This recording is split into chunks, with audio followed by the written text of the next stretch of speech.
नमस्कार मित्रांनो, success English speaking A to Z या आपल्या यूट्यूब चॅनलवर आपणा सर्वांचे स्वागत आहे. आपणास माहितीच आहे की हा चॅनल इंग्रजी शिकणाऱ्या प्रत्येकासाठी खूप महत्त्वाचा आहे. त्याप्रमाणे आपण प्रयत्न करत आहोत आणि पुढे पण आपण प्रयत्न करत राहणार आहोत. तुम्ही जर अजूनपर्यंत आमचे पूर्वीचे व्हिडिओ बघितले नसतील तर कृपया करून पूर्वीचे व्हिडिओ बघा आणि स्टेप बाय स्टेप करत इथपर्यंत पोहोचा. तुम्ही पूर्वीचे व्हिडिओ बघितले असतील तर तुम्हाला कळेल की आपला चॅनल किती महत्त्वाचा आहे. मी पहिल्यापासून सांगत आलेलो आहे की आपला चॅनल हा फक्त इंग्लिश स्पीकिंगसाठी नसून तर तो शालेय शिक्षणासाठी आहे, स्पर्धा परीक्षा मुलांसाठी आहे, त्याचप्रमाणे इंग्रजीची आवड असणाऱ्या प्रत्येकासाठी खूप महत्त्वाचा आहे. त्याप्रमाणे तुम्ही प्रयत्न करत राहा. त्याचप्रमाणे तुम्ही अजूनपर्यंत आमच्या चॅनलला सबस्क्राईब केलं नसेल तर प्लीज आमच्या चॅनलला सबस्क्राईब करा, जास्तीत जास्त शेअर करा आणि त्याचप्रमाणे तुम्ही वेगवेगळ्या विषयावरचे व्हिडिओ तुम्ही ह्यावर बघू शकता. त्यामुळे वेळ काढू नका, लगेच तुम्ही सबस्क्राईब करा आणि दुसऱ्यांना पण सांगा. मागील व्हिडिओजमध्ये आपण शब्दाच्या मजेशीर गोष्टी बघितलेल्या आहेत. 12 वर्ड्स आपण बघितलेले आहेत. आता आपण कंटिन्यू करणार आहोत पुढील वर्ड्स. चला तर मग सुरुवात करू. 13वा शब्द आहे इको. इको म्हणजे प्रतिध्वनी. आता ह्याची पण एक गोष्ट आहे बघा. तर इको या शब्दाची पण एक सुंदर गोष्ट आहे, जी गोष्ट आपणास नक्कीच आवडेल. चला तर मग पाहूयात. आपल्या मराठी भाषेत जशा दंतकथा प्रचलित आहेत तशा ग्रीक भाषेत पण दंतकथा आहेत व त्या खूप प्रचलित आहेत. अशीच ही एक ग्रीक दंतकथा आहे. ग्रीक दंतकथेनुसार वारा आणि पृथ्वी यांना एक मुलगी होती. तिचे नाव इको असे होतं. ही इको आकाशाची राणी हिरा हिची सेविका होती. इको आपले काम व्यवस्थित व प्रामाणिकपणे करत असे. चूक केली तर त्याची मोठी शिक्षा भोगावी लागत असे, याची तिला पूर्ण जाणीव होती. एके दिवशी इकोच्या हातून नकळतपणे चूक झाली. ठरल्याप्रमाणे चुकीची शिक्षा हे ठरलेलंच होतं. या चुकीची शिक्षा म्हणून इकोची बोलण्याची पूर्ण शक्ती काढून घेण्यात आली. फक्त त्यामध्ये एक शक्ती तिच्याकडे ठेवण्यात आली, ती म्हणजे दुसऱ्याने बोललेलं व तेवढेच शब्द ती लगेच बोलू शकेल. म्हणजे एका अर्थाने प्रतिध्वनीत ती बोलू शकत असे.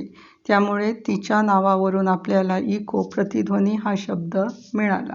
यावरून तुम्हाला कळेल की त्या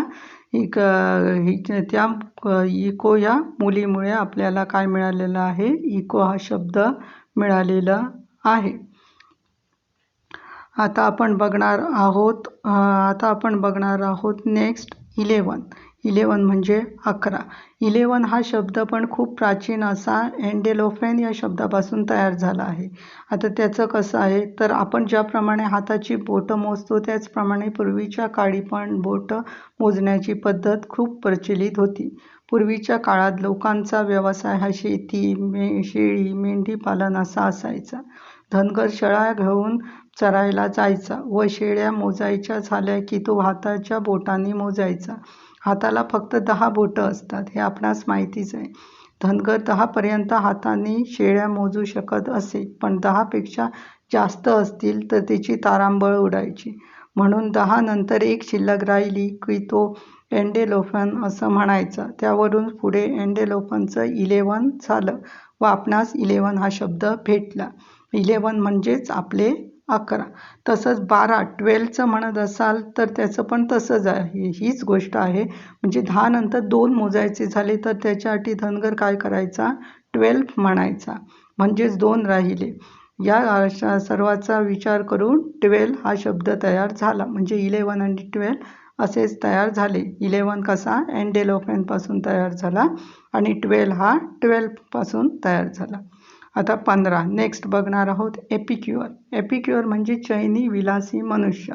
आता ह्याची पण एक गोष्ट आहे जी ग्रीक कथेनुसार आहेत आणि ग्रीकचा त्याच्याशी महत्त्वाचा संबंध आहे. आता एपिक्युअर नावाच्या मागे एका थोर विचारवंताचा महत्त्वाचा सल्ला कारणीभूत ठरला आहे. आता एपिक्युरस नावाचा एक थोर ग्रीक विचारवंत होऊन गेला, ज्याने लोकांना सांगितले की सुख ही एक सर्वोत्तम गोष्ट आहे, पण प्रत्येक सुखाची किंमत दुःखाच्या रूपात द्यावी लागते. म्हणून फक्त सुखाचा विचार करून त्यामागे न धावता मधल्या मार्गाचा अवलंब करायला पाहिजे. त्यावेळी इंग्रजांचे राज्य होते. त्यांनी फक्त हा सल्ला पहिला भाग म्हणजे अर्थातच अर्धवट भाग त्यांनी ऐकला. म्हणजे काय ऐकलं तर सुख ही एक सर्वोत्तम गोष्ट आहे एवढंच भाग त्यांनी ऐकला. पुढील भाग म्हणजे पण प्रत्येक सुखाची किंमत दुःखाच्या रूपात द्यावी लागते, म्हणून फक्त सुखाचा विचार करून त्यामागे न धावता मधल्या मार्गाचा अवलंब करायला पाहिजे हे त्यांनी ऐकलं नाही.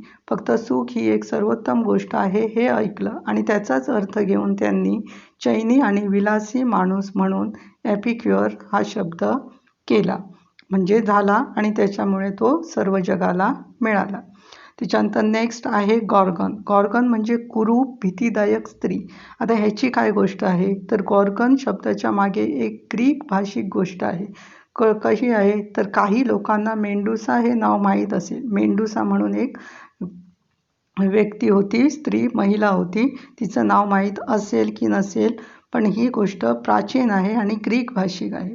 बघा तर प्राचीन काळात एक ग्रीक गोष्ट आहे. 3 बहिणी होत्या. त्या 3 बहिणीच्या गटातील मेंडुसा ही सर्वात प्रसिद्ध बहीण होती.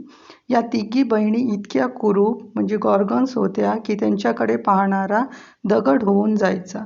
या गॉर्गन्सच्या डोक्यावर केसांच्या जागेवर साप होते, पण दिसायला कशाही असल्या तरी आपल्याला एक शब्द देऊन गेल्या म्हणजे त्या कोणत्या? गॉर्गन. गॉर्गन म्हणजे कुरूप भीतीदायक स्त्री. म्हणजे त्या गॉर्गन्स होत्या काय होत्या? कुरूप होत्या, म्हणून त्यांच्या नावावरून आपल्याला गॉर्गन हा शब्द मिळाला. त्याच्यानंतर next hydra headed. Hydra headed म्हणजे काय? नष्ट करायला किंवा संपवायला कठीण या अर्थाने हा शब्द वापरला जातो. आता ह्याची काय स्टोरी आहे तर हायड्रा हेडेड हा शब्द एका राक्षसाशी संबंधित आहे. आता हायड्रा नावाचा एक जल राक्षस होता. हा जो राक्षस होता त्याला 9 डोकी होती. हा राक्षस खूप उन्मत्त व उपद्रवी होता. तो सर्वांना नाहक त्रास देत होता. त्यामुळे या उपद्रवी राक्षसाला ठार मारण्याचे आदेश हर्क्युलस नावाच्या व्यक्तीला देण्यात आला.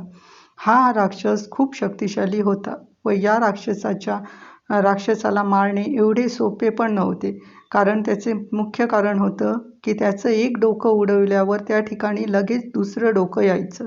यामध्ये पण एक गोष्ट होती की म्हणजे जर डोकं उडवल्यावर त्या जागी लगेच चटका दिला तर मात्र डोकं येत नसे. हर्क्युलसने याचा पूर्ण अभ्यास करून नंतर हे आव्हान स्वीकारले होते. त्याने आपल्यासोबत एक माणूस मदतीला घेतला.